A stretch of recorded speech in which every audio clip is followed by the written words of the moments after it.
Hi, my name is Maria Hausmann, and I will be performing Helena's monologue from A Midsummer Night's Dream by Shakespeare.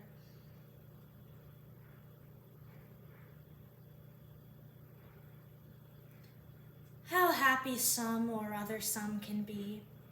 Through Athens I am thought as fair as she, but what of that? Demetrius thinks not so.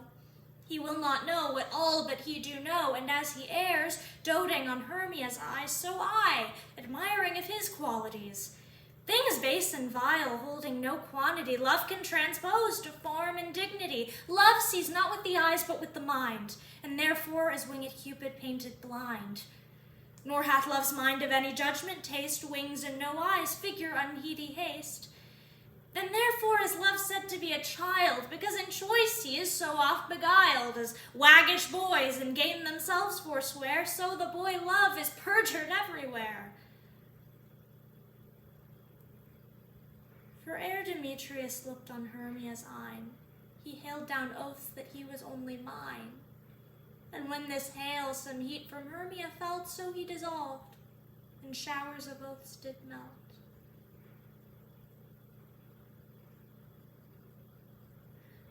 I will go tell him of fair Hermia's flight, then to the wood will he tomorrow night pursue her. And for this intelligence, if I have thanks, it is a dear expense, but herein mean I to enrich my pain, to have his sight thither and back again. Next, I will be performing Allegra's monologue from Pretty Theft by Adam Simkovitz.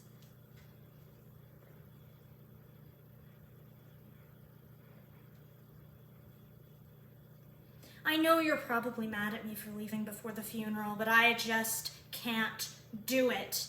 My whole body itches, and it won't stop until I get in the car and can't see this house, or this town, or this state from the rearview window.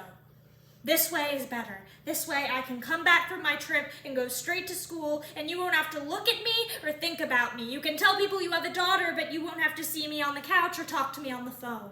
I'll be a no-maintenance daughter, just like you always wanted.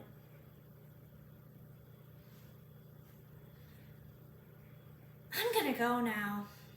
I know someday you'll want to talk to me again. Maybe after I graduate and get a job and buy a house and have my own daughter. Then you can talk to her and be her favorite, and we can pretend what a great mother you were. She won't know, and I don't have to tell her. But right now, I'm going to get on the road and push you out of my mind. And I probably won't think of you until I get to the Grand Canyon or some other fairly good canyon. And maybe I'll cry in front of the Mammoth Orange Hole, or maybe I'll smile because it's beautiful and I'm free and windswept. But right now, I'm gonna get into Susie's mom's car and we're gonna drive till there's just drops left in the tank. And as we cross the border into Massachusetts, we'll stop at the first gas station where I'll buy some ding-dongs and some orange soda, and I'll bite into the first one sitting on the hood watching the car slurp up gas. Then I'll get in the driver's seat and put my foot to the accelerator until I can't keep my eyes open. So I'll pull over and we'll both close our eyes and sleep until we're awakened at 3 a.m. by separate but equally terrible nightmares.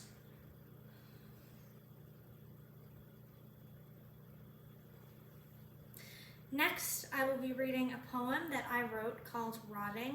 I've been writing poems for a while now, and I thought it was a good representation of what I do outside of theater. Have the people in your mind been taunting more? They live lives beyond your gray blanket lead, and then fade into the dark holes in your floor. Knowing they are but flickers at your door, they have no mark to make beyond your head. Have the people in your mind been taunting more? You hear a creak, a sound you've heard before. Your potential rears its rotting soft undead, and then fades into the dark holes in your floor.